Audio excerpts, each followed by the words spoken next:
विश्वानि देव सवितर्दुरितानि परासुव यद्भद्रं तन्न आसुव।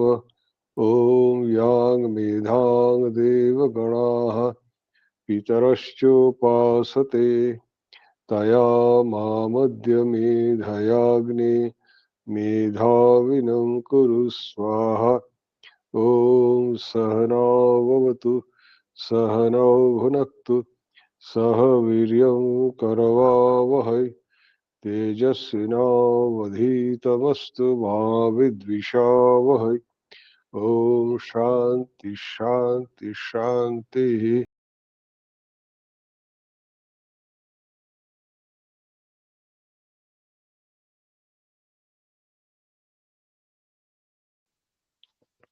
पिछले एपिसोड में हमने जो आरंभ की जो महाभारत में कहाँ पर इस विश्व सहस्त्रनाम स्तोत्र की चर्चा हुई है उस पर चर्चा की थी। और जो युधिष्ठिर और भीष्म के बीच में जो संवाद हुआ था जिसमें युधिष्ठिर ने भीष्म से धर्म के विषय प्रश्न किए थे और भीष्म पितामह ने उन्हीं का उत्तर देते हुए अंत में श्रेष्ठ धर्म के रूप में इसी विश्व सहस्त्रनाम स्तोत्र बताया था कि यही श्रेष्ठ धर्म है, इसी का पारायण इसका कीर्तन करना चाहिए। तो इसके पारायण से कीर्तन से क्या लाभ होता है इसको भी हम देखेंगे। इस पर विश्व सहस्त्रनाम स्तोत्र के जो नाम है 1000 नाम, सहस्त्र नाम स्तोत्र मतलब ठीक 1000 नाम इनमें कहे गए हैं। इन 1000 नामों के प्रत्येक नाम के पीछे कुछ अर्थ है और हमें भी और ये सभी नाम वैदिक है। इसमें विशेषता यही है कि ये सब नाम वैदिक है, अर्थात वेदों में ये नाम पाए जाते हैं। हमारे चार वेद हैं, चारों वेदों में कहीं ना कहीं ये नाम पाए जाते हैं और इसलिए इन सभी नामों का एक विशेष महत्व है।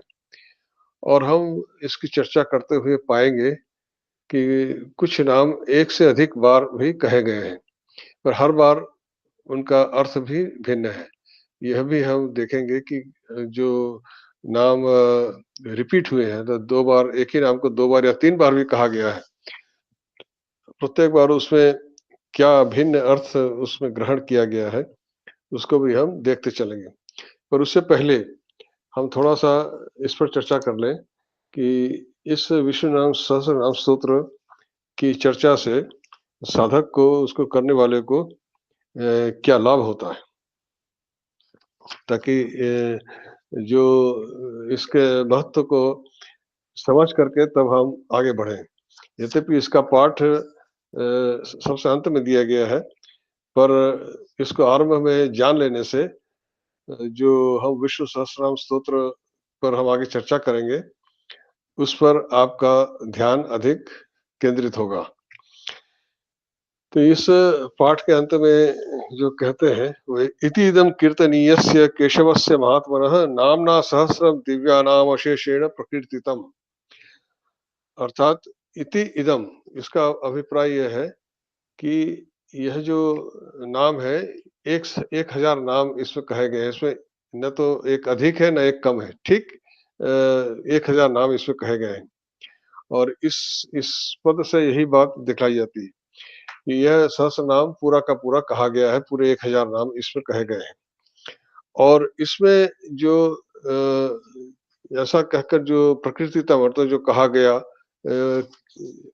कीर्ति का मतलब था प्रकृतितम मतलब जैसे हम कहते हैं ना कीर्तन करना, किसी भी जो भगवान का जो हम नाम संकीर्तन इत्यादि हम कहते हैं, इन शब्दों से आप परिचित हैं।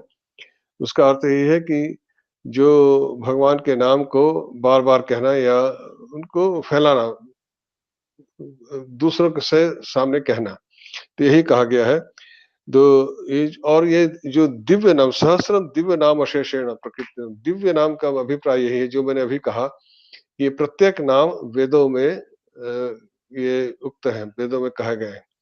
ये दिव्य अभिप्राय सा यही है कि ये सभी नाम भगवान के उनके अलौकिक स्वरूप को अभिव्यक्त करते हैं, जो हम अपने इंद्रियों से नहीं प्राप्त कर सकते हैं, उनको अनुभव करना होता है।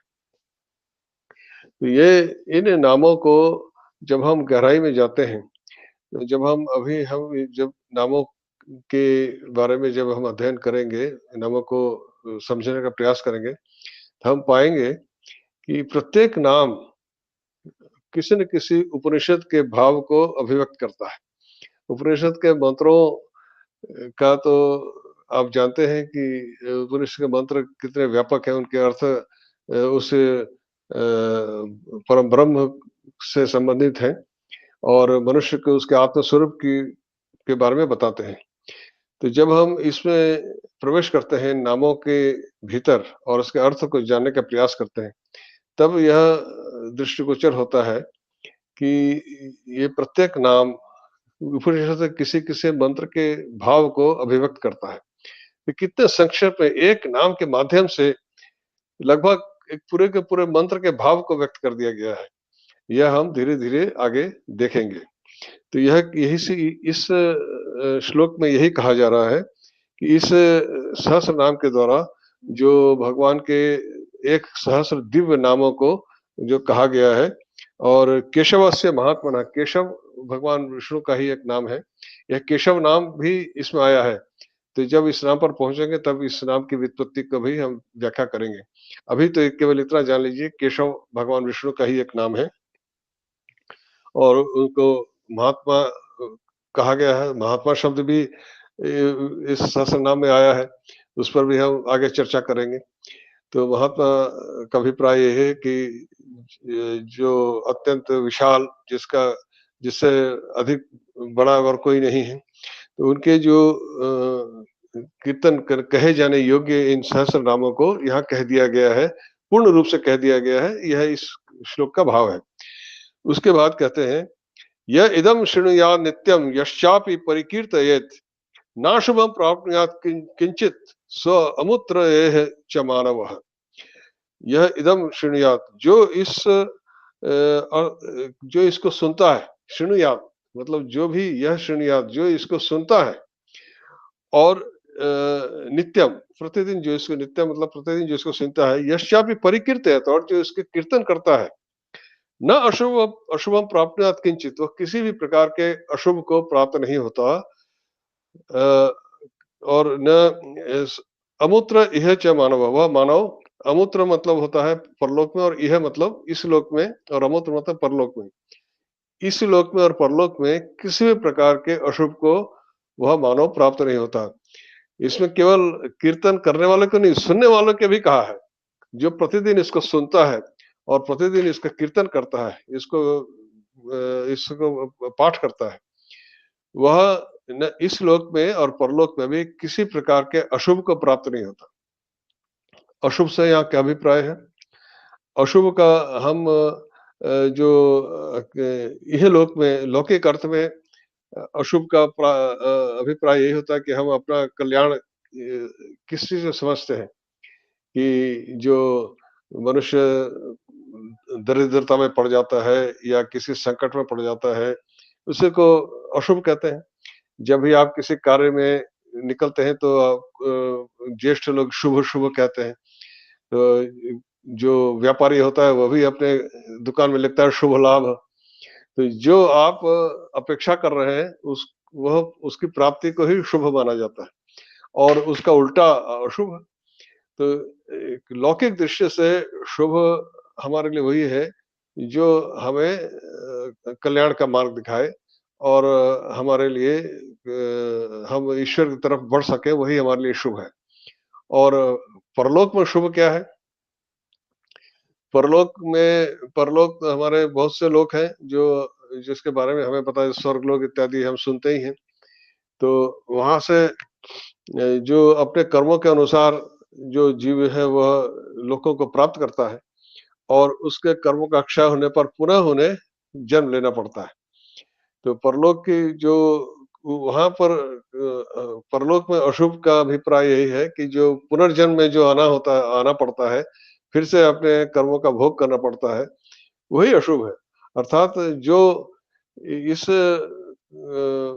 भगवान नाम को प्रतिदिन कीर्तन करता सुनता है, वो सभी प्रकार के अशुभों से परे चला जाता है, पार चला जाता है, अर्थात मोक्ष को प्राप्त करता है। यही कहने का अभिप्राय है। तो इहलोक और परलोक के अशुभों से परे चले जाना, अशुभ उसको न प्रा अशुभों को प्राप्त नहीं करता है। ये अभिप्राय यही है कि वह पूर्ण रूप से शुभ को ही प्राप्त करता है। अशुभ को न प्राप्त करने का मतलब क्या है? शुभ को प्राप्त करता है। शुभ क्या है? कल्याण व मोक्ष। तो मोक्ष के प्रति उसके भगवान के प्रति उसकी गति होती, यही इसका अभिप्राय है। और इस लोक में जब वो करता है तो जो मनुष्य जो यहाँ पर है, उसके उसके उसको क्या प्राप्त क्या होता है? वेदांतगो ब्राह्मण स्यात् क्षत्रियो विजयी भवेत्, वैश्यो धन समृद्धः स्यात्, शूद्रः सुखमाप्नुयात्। वेदांत का ब्राह्मण, यदि हम जानते हैं कि हमारे वैदिक परंपरा के अनुसार 4 वर्ण हैं, ब्राह्मण, क्षत्रिय, वैश्य, शूद्र, और हर वर्ण के लिए उसके कर्म निर्धारित हैं।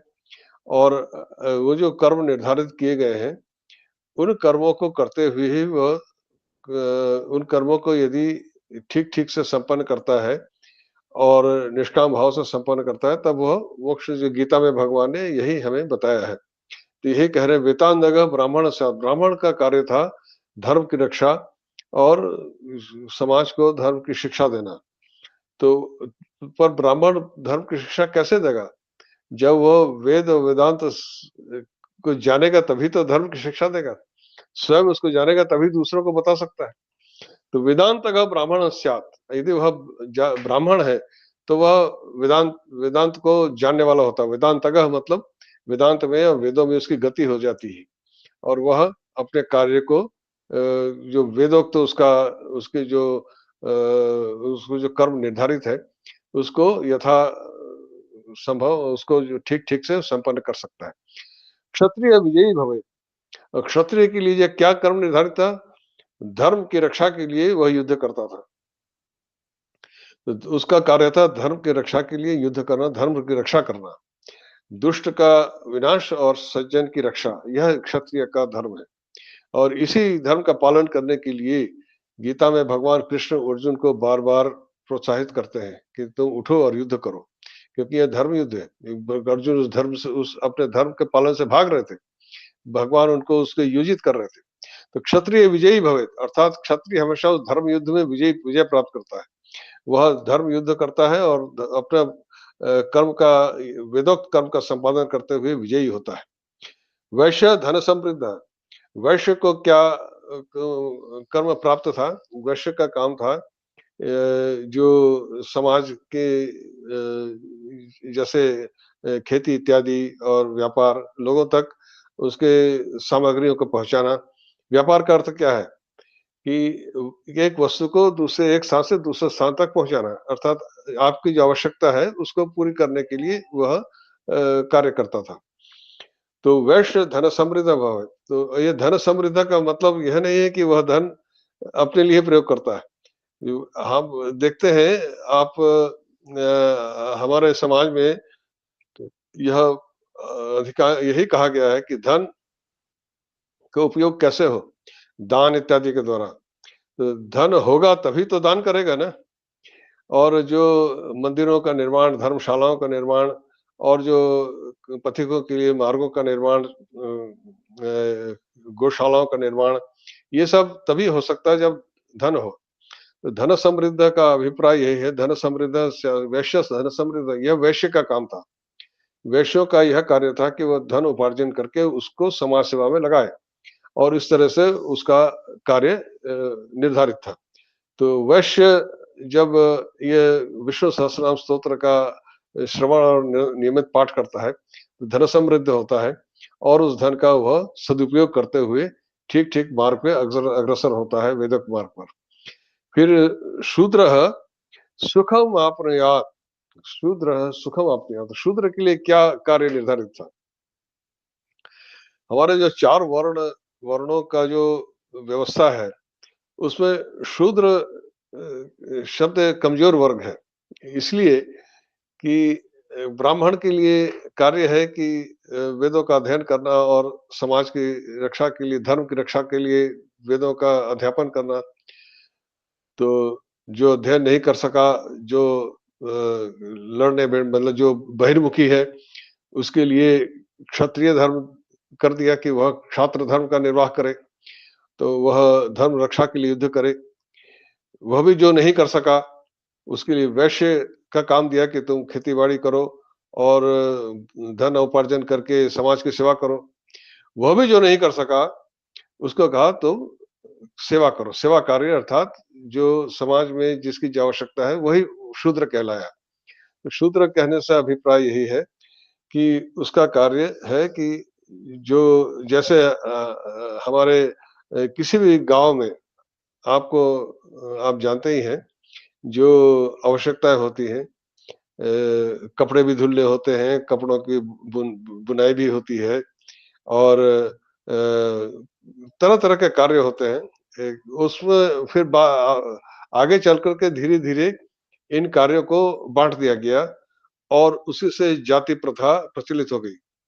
जैसे नाई का काम होता है बाल बनाना, दाढ़ी बनाना ये सब और वह उसी वही कार्य वो कर सकता है। धोबी का काम होता था लोगों के कपड़ों को धोना और इसी प्रकार से कपड़ा बुनना, ताँती होता था जो कपड़े बुनता था। ऐसे अलग-अलग ये से यही सब सेवा कार्य कहलाते थे, जो जनसामान्य को अपने जीवन निर्वाह के लिए सुविधाओं का प्रदान करते थे। तो इन कार्यों को करते हुए वह सुखम आप्नुयात मतलब वह दूसरों को सुखी रखने का कार्य उसको था, कि लोगों को अपना जीवन निर्वाह में कष्ट न हो। तो यह और वह भी सुख को प्राप्त करे, स्वयं भी वह इन सब को करते हुए वह सुख को प्राप्त होता है। मतलब सुख वह स्वयं सुखी होगा तभी दूसरों को सुख प्रदान कर सकेगा। कोई इसलिए जो प्राचीन काल में व्यवस्था ये थी कि जो ये कार्य करते थे, पूरा समाज उनका ध्यान रखता था। उनको उसको किसी चीज़ की कमी ना होने पाए, यह भी ध्यान रखा जाता था। पर धीरे-धीरे समाज में कुछ कुरीतियाँ व्याप्त हो गईं, जिस वजह से जिस कारण से आज बहुत से इसमें समस्याएँ हैं। पर इसका जो उद्देश्य था, वह बिल्कुल स्पष्ट था कि ये जो सबसे कमज़ोर वर्ग है, उसकी रक्षा करना समाज का दायित्व था। जो उसको दिया जो कि ब्राह्मण का काम नहीं कर सका, क्षत्रिय का नहीं कर सका, वैश्य का नहीं कर सका, उसके लिए भी कार्य निर्धारित कर दिए गए और उसका सारा ध्यान समाज रखता था। कि समाज उसका पालन-पोषण, भरण-पोषण हो सके, इसका पूरा ध्यान समाज रखता था। कोई किसी की वृत्ति में दखल नहीं दे सकता था। जिसको जो कार्य दिया गया है, उसको यह चिंता नहीं होती थी कि मेरा लड़का कल क्या करेगा? उसको पता है कि सारा गाँव उस अगर धोबी है, तो धोबी को पता है कि गाँव के कपड़े मुझी को धोने हैं।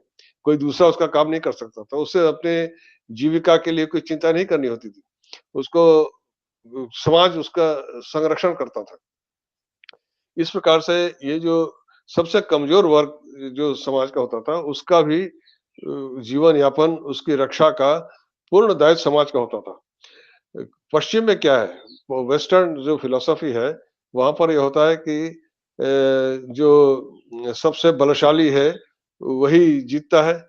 जो उसमें यही है कि जो जो बलशाली है, वही सर्वाइव करता है, बाकी सब खत्म हो जाए। पर यहाँ पर भारत में जो सबसे कमज़ोर है, वह भी सर्वाइव कर सके, उसकी व्यवस्था इस वर्ण व्यवस्था के माध्यम से वह उसको देखा गया था, उसकी व्यवस्था की गई थी, ताकि कोई बलशाली व्यक्ति उसको समाप्त ना कर दे, उसको हड़प ना ले। इसलिए ये व्यवस्था थी कि उसके कार्य में कोई दूसरा दखल नहीं दे सकता था। जिसको वर्ण के व्यवस्था के अनुसार सबको कार्य बँटे हुए थे। सब अपने-अपने कार्य के माध्यम से अपने जीवन रक्षा करते थे और उसी प्रकार से चलते थे। ब्राह्मण को कोई कार्य नहीं था, उसका कार्य था जैसे बताया कि वेदांत का वह उसका कार्य था कि समाज को धर्म की शिक्षा देना। वह कोई वृत्ति नहीं कर सकता था, ना वह खेती-बाड़ी कर सकता था, ना कुछ उसको केवल भिक्षा ही उसका माध्यम था। तो उसका भी ध्यान समाज को ही रखना पड़ता था। ये जो वैश्य के लिए कहा धन समृद्ध, ये क्या करते थे? इसीलिए एक प्राचीन काल में व्यवस्था थी कि ब्राह्मणों को दान दिया जाता था। उसका कारण यही था कि ब्राह्मण कोई वृत्ति नहीं करता था, उसको कोई नौकरी नहीं कर सकता था किसी की, कोई बिज़नेस नहीं कर सकता था। तो उसका कार्य कैसे चले? कैसे वो शिष्यों को शिक्षा प्रदान करे? तो समाज का ही ये दायित्व था, इन वैश्यों का दायित्व था, राजा का दायित्व था कि वह इन ब्राह्मणों को उसकी जो आवश्यकता की वस्तुएँ हैं, उसको प्रदान करें और यह वही करते थे। तो जब इनके पास धन होगा तभी तो करेंगे ना। इसलिए कहा है कि वैश्य जो है वैश्य धन समृद्ध भवेत् और शूद्र का काम था कि जो ये इन सब में कुछ नहीं कर सका, वह समाज की सेवा करता था और उस समाज उसको उसका रक्षण, भरण-पोषण करता था। इस प्रकार से कोई भी दुर्बल से दुर्बल व्यक्ति भी ये भारत के हिंदू समाज में अपना जीवन यापन का अधिकार रखता था और उसको कोई समाप्त नहीं कर सकता था। तो यह हमारे वर्ण व्यवस्था थी। इस इसी में इसलिए चारों वर्णों का यहाँ पे वर्णन आ गया कि चारों वर्णों के लोग अपने-अपने कार्य में सफलतापूर्वक आगे बढ़ते हैं और जो अपने वर्ण व्यवस्था में जिस वर्ण के व्यक्ति को जो कर्म निर्धारित है, उसको जब वह निष्काम भाव से अपने ठीक-ठीक ढंग से संपन्न करता है, तो वह ईश्वर प्राप्ति की ओर ही आगे बढ़ता है। तो इसीलिए यहाँ पर कहा वेदांतः ब्राह्मणः स्यात् क्षत्रिय विजयी भवेत्, वैश्य धन समृद्धः स्यात् शूद्रः सुखमाप्नुयात्। तो जब इसी में तो भगवान ये विष्णु सहस्त्रनाम स्तोत्र का जो कीर्तन करता है और श्रवण करता है, वह इन सब चीज़ों को अपने वर्ण की व्यवस्था के अनुसार प्राप्त करता है। फिर कहते हैं धर्मार्थी प्राप्नुयात् धर्मम् अर्थार्थी च अर्थम आप्नुयात् कामान् आप्नुयात् कामी प्रजार्थी प्राप्नुयात् प्रजाम्। लौकिक दृष्टि से जो हर व्यक्ति के अपनी-अपनी कामनाएँ होती हैं कि धर्मार्थी प्राप्नुयात् धर्मम्। जो धर्मार्थी अभिप्राय यही है कि जो धर्म लाभ करना चाहता है, धर्म प्राप्त करने का मतलब ये है कि मोक्ष प्राप्त करने वाला व्यक्ति, वह मोक्ष के मार्ग में आगे बढ़ता है। धर्मार्थी प्राप्त धर्मम, अर्थार्थी च अर्थम आप्नुयात्। कोई व्यक्ति यह सांसारिक सुख में ही उसको अच्छा लग रहा है, उसको मोक्ष नहीं चाहिए, वह अर्थ चाहिए उसको, तो वह तो उसको भगवान जो जो जैसा माँगता है उसको वैसा ही देते हैं।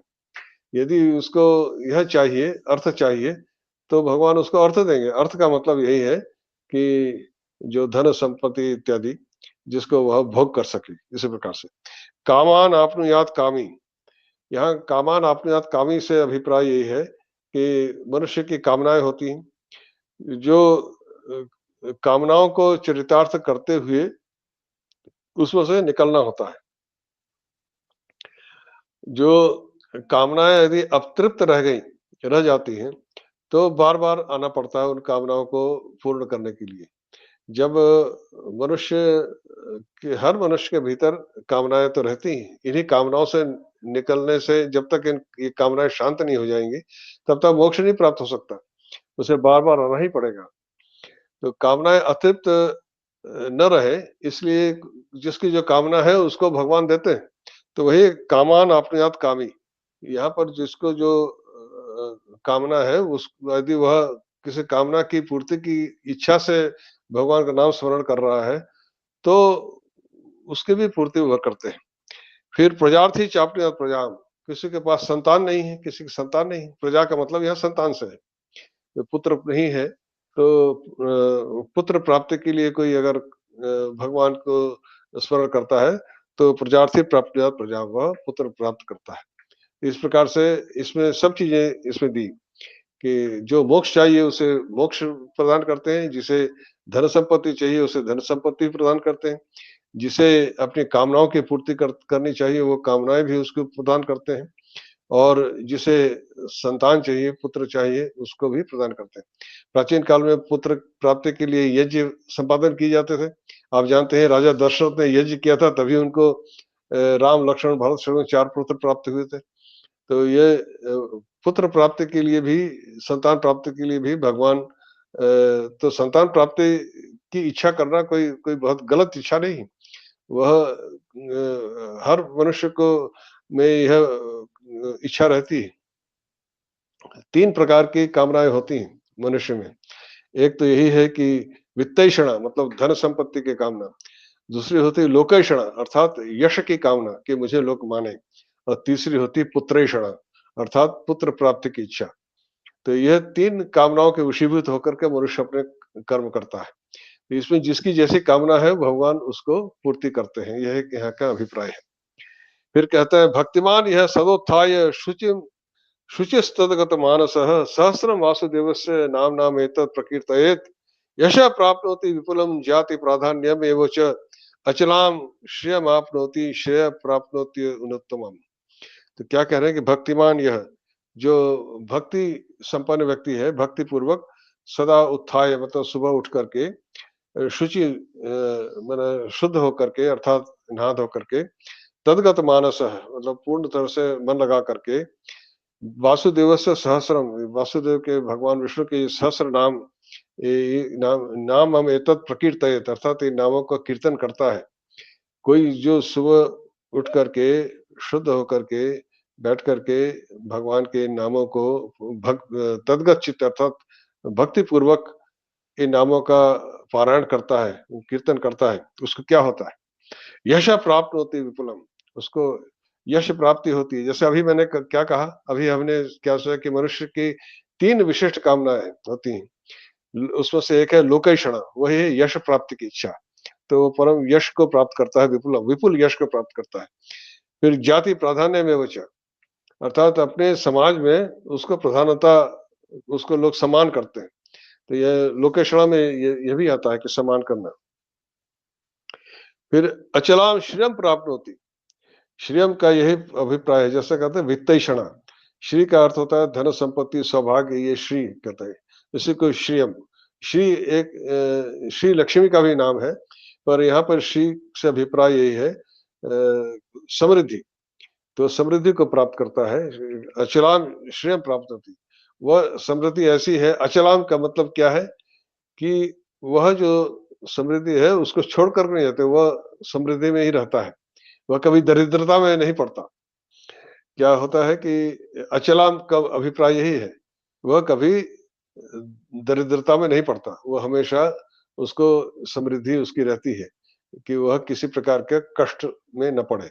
अचलाम श्रियम, अचल का मतलब है कि वो श्री उसको छोड़ कर के, वह समृद्धि उसको छोड़ कर के नहीं जाती। श्रेय प्राप्त होती है अनुत्तमम, तो अनुत्तम का मतलब है जिससे उत्तम और कुछ नहीं, श्रेयः। और श्रेयः का मतलब है वही सब कुछ, सबसे श्रेष्ठ व्यक्ति श्रेय क्या है? मोक्ष ही सब श्रेय है। तो जो यश भी प्राप्त करता है, प्राधान्य प्राप्त करता है, समृद्धि प्राप्त करता है और अंत में मोक्ष भी प्राप्त करता है। तो यह सभी जो भक्ति पूर्वक जो तद्गत चित्त होकर के भगवान विष्णु का यह सहस्र नाम प्रतिदिन कीर्तन करता है, उसको यह सब प्राप्त करता है। एक तो वह उसको यश प्राप्ति होती है, उसकी अच्छा नाम होता है। दूसरा अपने जो उसके जाति है अर्थात समाज में जो उसके बंधु-बांधव है, उसमें एक प्रधानता उसको मिलती है, अर्थात सब लोग उसको मान्य करते हैं। और समृद्धि भी उसकी बनी रहती है, वह कभी दरिद्रता में नहीं पड़ता। और श्रेय और अंततोगत्ता श्रेष्ठ लक्ष्य को भी प्राप्त करता है। फिर कहते हैं न भयम क्वचिद आपनोति वीर्यम तेजश्च विन्दति भवत्यरोगो द्युतिमान बल रूप गुणान्वितः। यह सब हम जो चाहते हैं अपने जीवन में वो सब इसमें न भयम क्वचित आपनोति, वो किसी प्रकार से वह उसको किसी से डर नहीं लगता, न भयम आपनोति, वो भयभीत नहीं होता, किसी प्रकार के भय उसको आक्रमण नहीं करता। वीर्यम तेजश्च विन्दति, विन्दति का मतलब प्राप्त करना। वीर्यम का अर्थ होता है वीरता अर्थात जो शक्ति, और तेज का अर्थ है कि जो अन्याय को सहन न करना, अन्याय को सहन न करते हुए जो न्याय के पक्ष में खड़ा होता है, वही तेजस्वी होता है। तो तेज का ये अभिप्राय है कभी अन्याय को गलत को न सहना और सत्य पे लगे रहना, तो वह तेज है।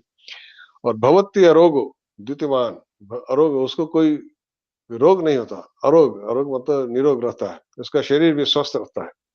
और द्युतिमान बल रूप गुणान्वित है, द्युतिमान उसके चेहरे पे एक चमक रहती है। द्युति का मतलब होता है चमक।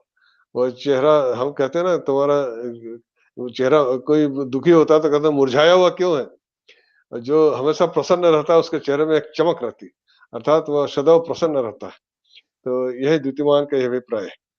फिर बल रूप गुणान्विता, वो रूप उसका शरीर का सौष्ठव उसके एक रूप का अर्थ यही है कि वह देखने में भी सुंदर होता है, उसका व्यक्तित्व आकर्षक होता है और शरीर में बल होता है। बल का मतलब ये नहीं कि वो पहलवान होता है। बल का अभिप्राय यही है कि उसमें सामर्थ्य होती है। वह कमज़ोर नहीं होता कि वह कोई अपना कार्य स्वयं न कर सके। उसे अपने कार्य को करने में दूसरे की सहायता लेनी पड़े, ऐसा नहीं होता। तो बल का यहाँ अभिप्राय यही है कि वह शक्ति संपन्न इतना रहता है कि वह अपना और दूसरे के सहायता के लिए सभी कर्मों को ठीक-ठीक से निष्पादन कर सके। शरीर में बल सामर्थ्य होगा तभी तो करेगा। गुणान्वित और सभी सद्गुण उसमें होते हैं। सद्गुण का अभिप्राय यही है कि जो हम जैसे कहते हैं दूसरों की भला करना, जो सत्यवादिता, परोपकार करना इत्यादि जितने मनुष्य में अच्छे गुण जिनको हम मानते हैं, वही सब यहाँ पर कहा गया। गुणान्विता का यही अभिप्राय है कि जो मनुष्य के जो गुण उसे ईश्वर की तरफ ले जाते हैं, उन्हीं सब गुणों से वह अन्वित हो जाता है, अर्थात वो सब गुण उसमें आ जाते हैं। फिर रोगार्तो मुच्यते रोगात्, बद्धो मुच्येत बंधनात्, भयान मुच्येत भीतस्तु मुच्येतापन्न आपदः। अभी संसार में रहते हुए रोग शोक तो आते ही हैं, उससे छुटकारा तो है नहीं। तो वही जो आगे कहा कि जो भय और उसको नहीं होता है, तो पर यदि कोई रोग में पड़ गया है, तो रोगार्थ मुच्यते रोगात्, तो अगर रोग आ गया है तो भगवान विष्णु का नाम स्मरण करने से रोगात् मुच्यते रोगात्, रोगार्तः मतलब रोग से दुखी, रोगार्तः मतलब रोग से आने पर दुखी होता है। रोग से दुखी व्यक्ति यदि इस भगवान के सहस्र नाम का पारण करता है, तो इस रोग से वह मुक्त हो जाता है, मुच्यते रोगात्। बद्ध मुच्येत बंधनात्, और जो बंधन बंधन का अभिप्राय यहाँ क्या है? बंधन का मतलब ये नहीं कि रस्सी से किसी को बांध रखा है। बंधन होता है कि किसी प्रकार का जो सांसारिक बंधन जिसको हम कहते हैं, तो कोई उससे छूटना चाहता है। किसी कोई प्रकार का उसके बहुत से दायित्व हैं जो बंधन है, जिनकी वजह से वह भगवान नाम नहीं कर पा रहा है। तो ऐसे वह भगवान को स्मरण करता है कि मुझे इन बंधनों से मुक्त कर दो तो मैं पूरी तरह से तुम्हारा नाम स्मरण करूँ। तो बंधन जो बद्ध है, वो बंधन से मुक्त होता है। तो जीव जो है वो बद्ध जीव कहलाता है, क्योंकि वह संसार में आबद्ध है, वह सांसारिक कार्यों से बंधा हुआ है। तो भगवान को स्मरण करने के लिए, वह मुक्त होने के लिए भगवान को स्मरण करने से वह बद्ध अपने बंधनों से मुक्त होकर के मुक्त होता है, यही कहना अभिप्राय है। भयान मुच्येत भीतस्, जो कोई किसी डर है किसी को, उससे भय से मुक्त करते हैं। मनुष्य का सबसे बड़ा भय क्या होता है? मृत्यु भय, मरने का भय। वही सबसे बड़ा भय होता है कि हर व्यक्ति मरने से डरता है, पर भगवत प्रेमी मरने से नहीं डरता। भगवान का नाम करने से वो मृत्यु भय से मुक्त हो, क्योंकि मृत्यु तो केवल एक दरवाजा है। एक से एक स्थिति से दूसरी स्थिति में जाना, जैसे एक कमरे से आप दूसरे कमरे में जाते हैं। तो मृत्यु समाप्ति नहीं है, पर हाँ, मृत्यु से हर जीव डरता है। एक कीड़ा-मकोड़ा भी मृत्यु से डरता है। एक कीड़ा भी बचाने के लिए भागता है अपने आप को, उसको अपना वह जीवन प्यारा है। इस शरीर से हमारी आसक्ति के कारण हम मृत्यु से डरते हैं। इस शरीर में हमारी सबसे अधिक तीव्र आसक्ति इस शरीर से है। ये शरीर छूट न जाए, तो उसी से हम मृत्यु से डरते हैं। तो उस आसक्ति से वह मुक्त करते हैं, भयान मुच्यते। तो उस भय से मुक्त करते हैं। मुच्यते आपन्न आपदः, कोई किसी संकट में पड़ा है और तो भगवान उसको संकट से मुक्त करते हैं। आपने भागवत में वह कथा पढ़ी है कि एक हाथी के एक ग्राह ने, एक मगरमच्छ ने हाथी के को पकड़ लिया उसका पैर, तो हाथी कुछ नहीं कर पा रहा था। तो उसने अंततः अपने सूंड से कमल का फूल लपेटा और भगवान विष्णु को अर्पण कर दिया। भगवान दौड़े आए और उसको उस आपद से संकट से मुक्त किया। तो इसी प्रकार से जो सांसारिक व्यक्ति किसी संकट में पड़ जाता है, तो उसको फिर उस संकट से निकलना ही उसके लिए सबसे पहला कार्य हो जाता है। कैसे इस संकट से निकलूँ? तो संकट बहुत प्रकार के हो सकते हैं, जैसे अभी हाथी का उपमा दी गई, ऐसे ही सांसारिक संकट बहुत तरह के हो सकते हैं। तो कोई और हर व्यक्ति के लिए संकट का दृष्टिकोण भी अलग-अलग है। तो अगर कोई समझता है कि यह मेरे लिए संकट है, तो भगवान को स्मरण करे तो उस संकट से वो निकल सकते हैं। पर भगवान को स्मरण करते समय यह भी ध्यान रखना चाहिए कि हमें नहीं पता हमारे लिए कल्याणकारी क्या है। भगवान जानते हैं तुम्हारे लिए क्या कल्याणकारी है। वो उसी प्रकार से आपको संकट से मुक्त करेंगे, जैसे जो आपके लिए उचित होगा। और वो पर मनुष्य का कर्तव्य है कि हर स्थिति में भगवान का स्मरण करता रहे, तो न तो उसको रोग होगा, न भय होगा, न बंधन होगा, न ही कोई संकट में पड़ेगा। ये सभी बातें इन बातों से बताई जा रही हैं। फिर दुर्गाणि अति तरत्याशु पुरुषः पुरुषोत्तमम् स्वान् नाम सहस्रेण नित्यं भक्ति समन्वितः। दुर्गाणि मतलब जो कठिनाइयाँ, दुर्गाणि मतलब है बहुत कठिनाइयाँ जो दुःख इत्यादि जो है। तो आशु का मतलब बहुत जल्दी ही। इन पुरुषोत्तम इनके भगवान का पुरुषोत्तम का अभिप्राय है कि जो भगवान विष्णु को कहा है पुरुषोत्तम और पुरुष मतलब सामान्य मनुष्य। तो जो मनुष्य इस सहस्र नाम को स्तुति करता रहता है नित्य भक्ति के साथ, वो सभी दुखों को आशु शीघ्र ही पार कर जाता है, सभी प्रकार के दुखों को। इससे पहले हमने इन्हीं की बात की, भय, आपद, रोग इत्यादि दुख ही तो है। इन सबों को वो शीघ्र ही पार कर जाता है, निकट हो जाता है। वासुदेवाश्रयो मर्त्यो वासुदेव परायण सर्व पाप विश्वतात्मा याति ब्रह्म सनातनम। अब इसमें श्रेष्ठ बात यहाँ कह दी गई कि वासुदेवाश्रयो मर्त्य, मर्त्य मतलब ये मृत्युशील मनुष्य, जिसकी जो जन्म मृत्यु में पड़ा हुआ है। मर्त्य मतलब जिसकी मृत्यु होती है, वह मर्त्य। तो जिसने जन्म लिया उसकी मृत्यु तो होगी, इसलिए मनुष्य को मर्त्य कहते हैं। इसीलिए पृथ्वी लोक को मर्त्य लोक भी कहते हैं, क्योंकि इसी पृथ्वी लोक में जन्म मृत्यु यहाँ होती है। स्वर्ग लोक में जन्म मृत्यु नहीं है, उसको मर्त्य लोक नहीं कहते, मर्त्य लोक की पृथ्वी को कहते हैं कि जन्म मृत्यु यहाँ होती। तो वासुदेवाश्र मर्त्य है वासुदेव परायण है। तो जो वासुदेव को आश्रय में रहने वाला, वासुदेव परायण, परायण का मतलब है कि वासुदेव को ही जो अपना श्रेष्ठ आश्रय समझता है। आयन का मतलब होता है आश्रय, परायण मतलब उनको ही अपना श्रेष्ठ आश्रय मानने वाला वासुदेव को। तो उनको आश्रय में जो व्यक्ति है, वह सभी पापों से सर्व पाप विशुद्धात्मा, वह सभी पापों से विशुद्ध होकर के याति ब्रह्म सनातनम, वह सनातन ब्रह्म को याति मतलब पहुंचता है, प्राप्त करता है, वहां पहुंचता है। जैसे आप एक स्थान से दूसरे स्थान को पहुंचते हैं, तो यहाँ मर्त्य है मतलब जो यहाँ मर्त्य शब्द का प्रयोग इसीलिए किया कि मर्त्य का मृत्यु उसी की होगी ना जो जन्म लेगा, तो जन्म मृत्यु के परे चला जाता है। ब्रह्म सनातनम का प्राप्ति का मतलब मोक्ष। तो यह सर्व पाप विशुद्ध धातु, परंतु जब तक वह शुद्ध नहीं होगा, उसका चित्त पूरी तरह से अंतःकरण निर्मल नहीं हो जाएगा, तब तक वह उस ब्रह्म पद को प्राप्त नहीं कर सकता। तो यह जो विष्णु सहस्त्रनाम स्तोत्र का नित्य पारायण है, नित्य पाठ है, यह मन को शुद्ध करता है, चित्त को शुद्ध करता है और करते सब पाप विशुद्ध आत्मा। इनका पाठ करते हुए वह सभी पापों से मुक्त होकर के शुद्ध चित्त हो जाता है और इस प्रकार से ब्रह्म पद को प्राप्त करता है। यह इस श्लोक का भाव है। फिर न वासुदेव भक्ता नाम अशुभम विद्यते क्वचित जन्म मृत्यु जरा व्याधि भयम नैव उपजायते। तो वासुदेव भक्ता नाम अशुभम विद्यते क्वचित न वासु, तो वासुदेव भगवान विष्णु के जो भक्त हैं, इनको किसी प्रकार का कभी भी, क्वचित माने कभी भी, अशुभम न अशुभम विद्यते, कोई भी अशुभ उसके लिए नहीं होता है। अशुभ का अभिप्राय मैंने हमने यही देखा, अभी जितने भी बातें कही गई, रोग शोक भय, और विपत्ति, जिनसे हम जो मनुष्य को भगवान से दूर ले जाए, वही अशुभ है।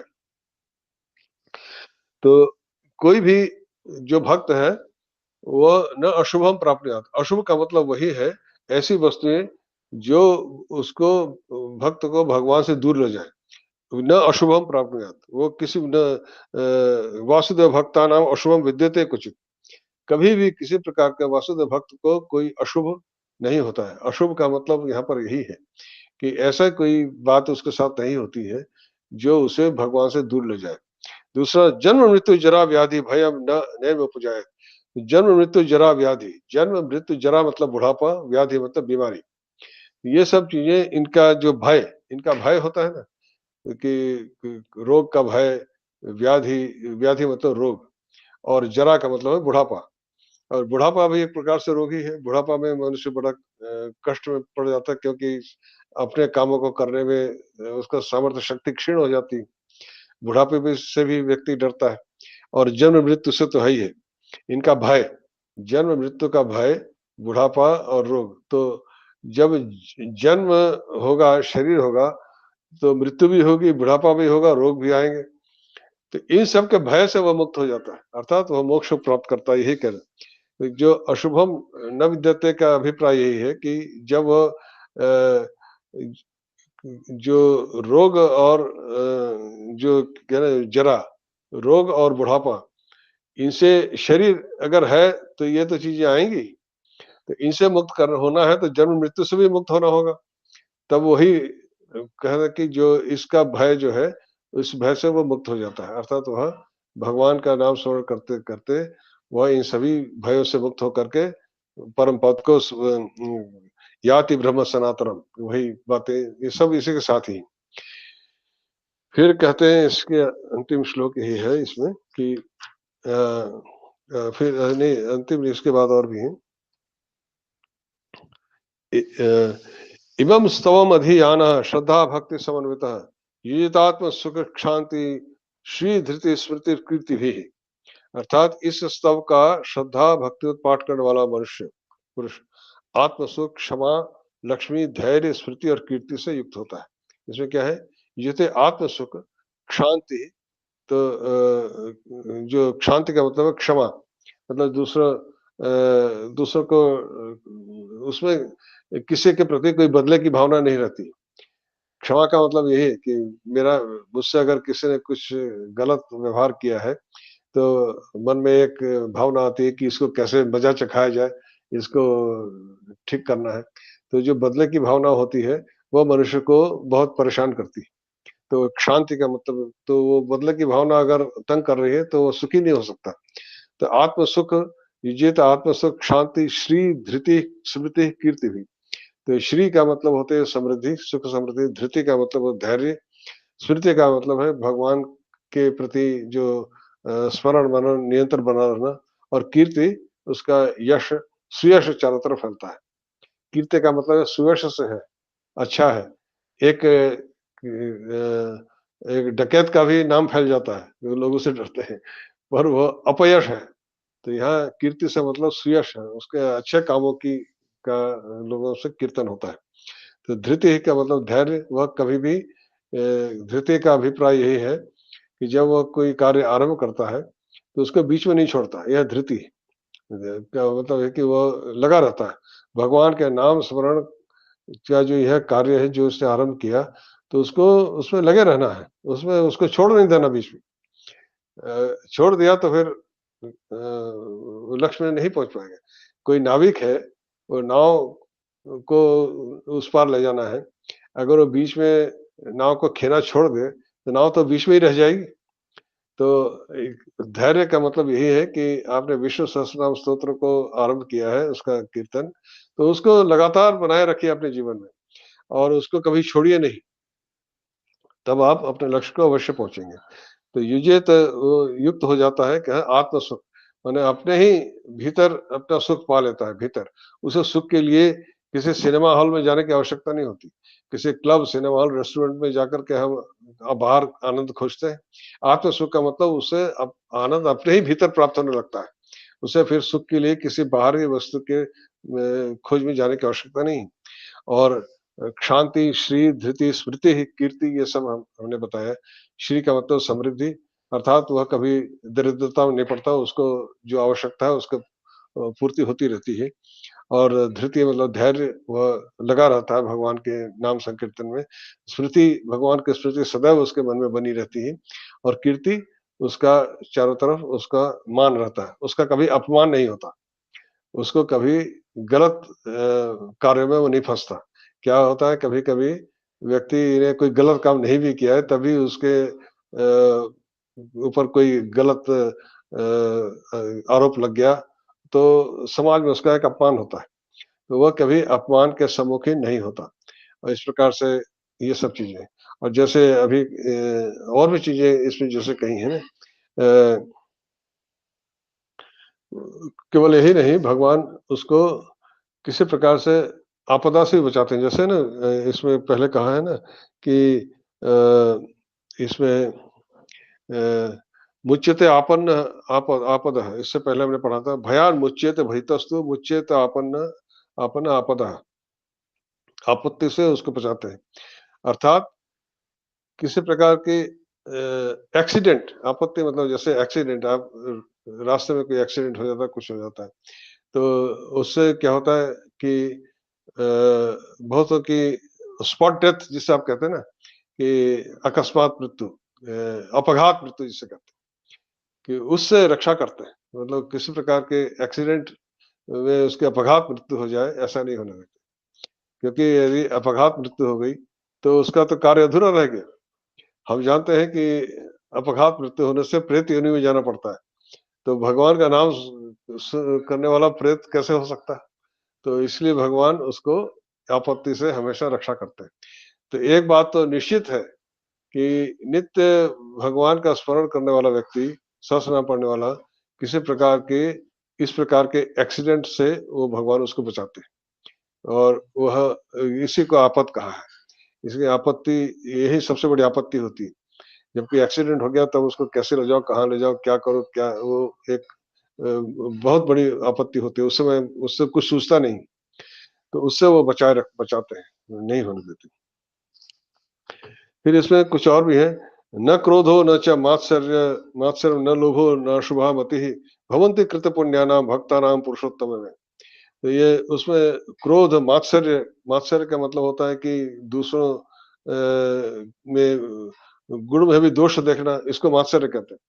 किसी में कुछ लोग होते हैं जिन्हें किसी में कोई अच्छाई नहीं दिखाई देती, उनको बुराई ही दिखाई देती। तो जो व्यक्ति भगवान नाम करता है उसके अंदर से व्यर्थ में क्रोध जो होता है कि मात्सर्य और लोभ, ना अशुभा मति, अशुभ मति किसी का कुछ खराब बुराई करने की जो किसी का बुरा हो ऐसी चाह, ऐसी इच्छा कोई मन में नहीं होती।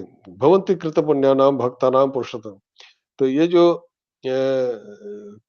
भगवान का नाम ये स्मरण करने वाले जो सहस्र नाम का स्तोत्र पढ़ने वाले जो नित्य भगवान का नाम स्मरण करते हैं, उनमें ये चीज़ें नहीं होती।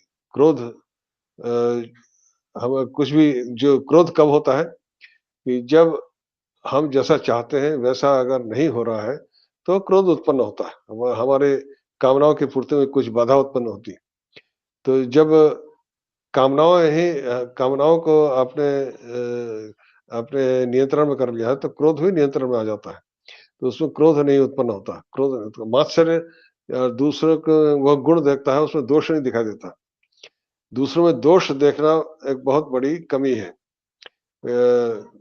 भगवान श्री रामकृष्ण परमहंस की पत्नी माँ शारदा का उपदेश है कि किसी में भी दोष मत देखना, यह उनका उपदेश है। जो लोग रामकृष्ण माँ शारदा के उपदेशों से परिचित हैं, वो जानते हैं माँ शारदा का एक बहुत महत्वपूर्ण उपदेश है कि किसी में दोष मत देखो, तो मात्सर्य का न होना। तो हम जब दोष देखते हैं किसी में तो उसकी बुरा अच्छाइयाँ छुप जाती और दोष ही दिखने लगता है। तो दूसरों में अच्छाई देखने का प्रयास करिए, तो दोष न देखना ये मात्सर्य उसमें नहीं होता। फिर लोभ, लोभ मतलब जो हमारे पास नहीं है उसको पाने की इच्छा, वो हमें उसमें दौड़ाती रहती। तो वो कभी लोभी व्यक्ति का मन कभी भगवान में नहीं लग सकता। इसलिए लोभ से भी दूर रहते हैं और ना अशुभा मति। अशुभ मति मतलब किसी का बुराई करने की किसी का कुछ बुरा चाहना। हमारा कोई किसी ने हमारा कुछ बुरा कर दिया तो हम भी बदले में उसका बुरा चाहें, वैसा नहीं है। तो यह भक्तों में भगवान ये चीज़ें नहीं होने देते। और आज इतना ही रखते हैं, इसके बाद हम अगले उसमें अपने अगली कक्षा में फिर विष्णु सहस्त्रनाम स्तोत्र में जो नाम लिए गए हैं, उन नामों की व्याख्या आरंभ करेंगे। पर इसमें हमने यह चर्चा की कि इस भगवान के सहस्र नाम का जो नित्य केवल कीर्तन ही नहीं, जो सुनता भी है, सुनना और सुनाना दोनों ही बातें हैं। आप जब स्वयं पढ़ेंगे तभी तो दूसरों को सुनाएँगे और उसका भक्तिपूर्वक सुनना।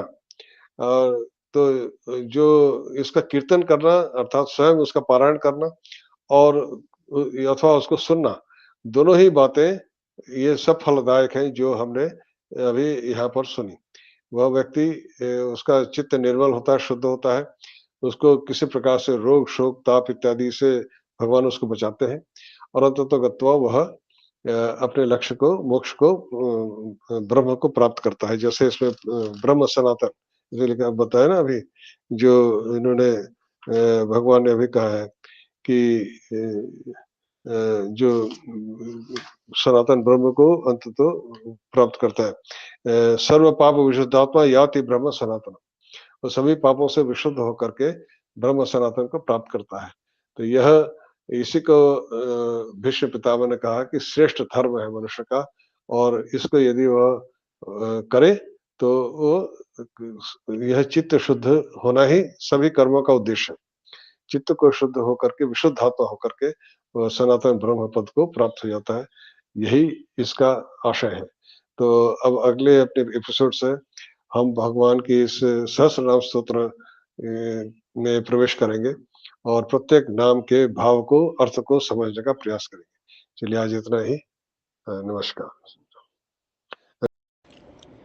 ॐ द्यौः शान्तिरन्तरिक्षगुं शान्तिः पृथिवी शान्तिरापः शान्तिरोषधयः शान्तिः वनस्पतयः शान्तिर्विश्वे देवाः शान्तिर्ब्रह्म शान्तिः सर्वगुं शान्तिः शान्तिरेव शान्तिः सामा शान्तिरेधि ॐ शान्तिः शान्तिः शान्तिः।